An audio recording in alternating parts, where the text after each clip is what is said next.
Minsan bumabaligtad puso kasi po malakas po talaga sa Hershey, nangangaladkad. Malakas po siya mag-pull. Ang sabi nila, hindi nga nila mailakad ng sabay, tig-isang kamay pa, tig-isang tao. Tindihan natin ngayon, isang daliri, dalawang aso. Pag umaalis kami, tahol ng tahol. Ito yung kasong aayusin natin ngayon, dalawang Siberian Husky.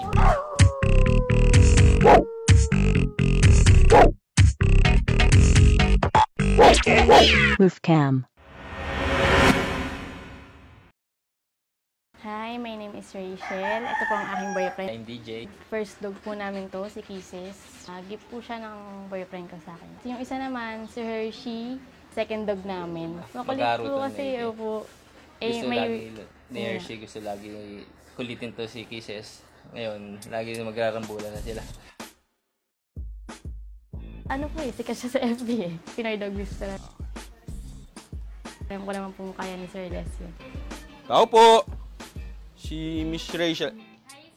Hi, ikaw yung nasa Facebook na nag-message siya. Hi po. May ingay dun. Ito yung isang aso. Kisses po. Anong hinihila mo dyan? Yung sila niya ang pinagtatalian. Hindi po kami naalis lahat. Kailangan may May maiwan kailangan po talaga may dahil iwan. ito, ayaw magpaiwan mag-isa. Pag umaalis kami, kinukulit niya yung nanay ko. Tahol ng tahol. Yung tipong lalabasan si nanay sa labas. Tinatahulan niya. Gusto niya. Sama siya doon. Opo. Ganun po siya. Tatapikan niya. Kasi pag wala kasi si Rachel talaga, lalo na yung si Kisses, marigalig-gilit. Wala nga ako, di tahulan ako ng tahulan. Sanay kasi na laging kasama nito ni Rachel eh. Kaya pagka naalis siya, talagang text ako ng text yan, bumalik ka na, bumalik ka na. Tinatawagan po ko, umuwi ka na, umuwi ka na. Kaso mo dito, ingay, gulo-gulo. Ito yung kasong aayusin natin ngayon, dalawang Siberian Husky na known for pulling because they're sled dogs. Alam naman natin ng mga Siberian Huskies malalakas ang resistensya. Sila ay humihila ng mga sled sa snow for hours, for days. Kita mo, hila-hila niya yung bangko. Isa-isa namin sila nilalabas kasi pag nagkasama na sila, haharutin ni Hershey si Kisses. Minsan bumabaligtad puso kasi po malakas po talaga sa Hershey. Hershey. Kailangan natin silang tulungan para hindi naman sila mahirapan sa paglalakad. Kasi pag sinimulan mo yung lakad nang magulo na sila, wala. Sigurado yung buong lakad mo magulo na. Ang lakas nila mag-pull. Pagdating dun sa pinagawakan namin, hingal na sila. Kasi dito pa lang, sobrang Tapos lakas. yung kami namin na masakit na. Tandaan natin ang sinabi nila, tong dalawang asong to, hindi daw mailakad ng isang tao. At yung isang aso, pag nilalakad nila, kahit sino doon sa dalawa, kinakaladkad daw sila. Ngayon, papakita ko sa inyo kung paano ayusin ito. Kung papansinin nyo, mas maayos silang maglakad kasama ko.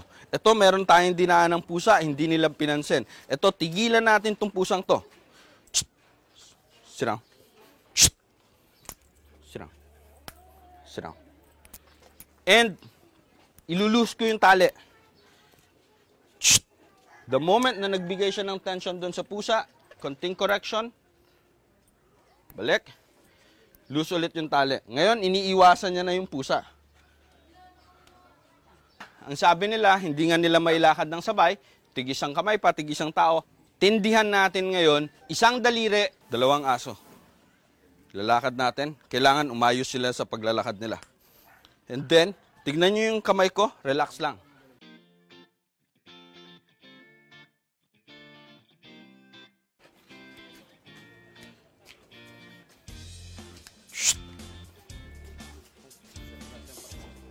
Balik natin sa pusa. Dito pa tayo dumaan sa pagitan nila.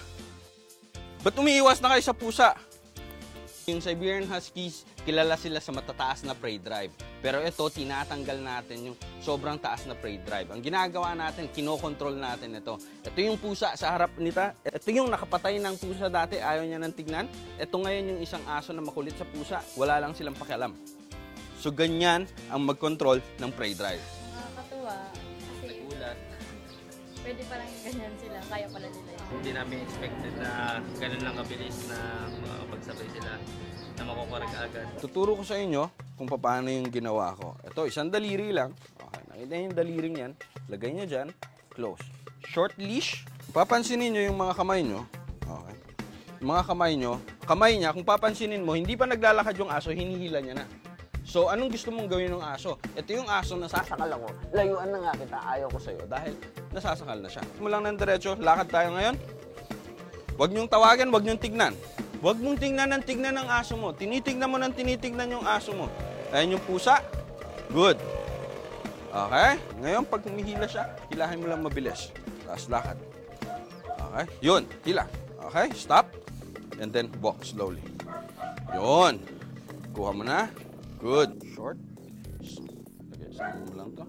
Okay? Lakad. Huwag mong tignan yung aso mo. Lakad. Good. Diba? Itaas mo yung mukha mo. Bakit kailangan mong tumingin ng tumingin doon? Pag tumingin doon, di nabangga ka na, di ba? Sanay ako sa kanila na sinasaway ko lagi, Hershey Kisses, gano'n. Kaya siguro nagiging mas makulit sila. Masarap ang pakiramdam?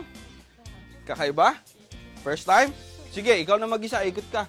Okay, lakad. Diretso lang. Huwag kang tumingin sa pusa, diretso lang. Good. Yan, diretso lang. Ikot. Ikot lang, huwag kang tumigil pag tumigil sila dahil pag tumigil sila, tumigil ka, tinuruan mo yung aso mo na tuwing titigil sila, titigil ka rin. Ito yung aso, ayan yung pusa, kanina mo pa tinitignan. Anong gusto mong tignan ng aso mo? Ditignan ko rin yung pusa, ayan pala yung pusa. Lakad. Relax. Relax ang kamay, yan. Isipin mo, nagpa-fashion show ka lang. Oh, diretso. Diretso. O, nakita mo, dinaanan mo yung kuting dahil hindi mo tinignan, hindi niya pinansin.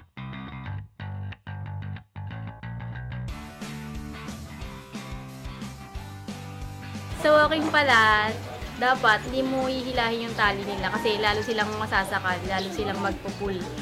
First time ko silang nailakad ng maayos, nang hindi nagpupul, nang hindi naghahabol ng pusa, nang hindi nagrambol.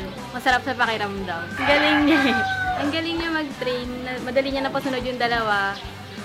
Alam niya yung mga diskarte, alam niya kung paano pasunurin agad yung aso. Ganun kalsalit na oras, talagang maturuan niya talaga yung mga aso, pati saka yung sa pusa.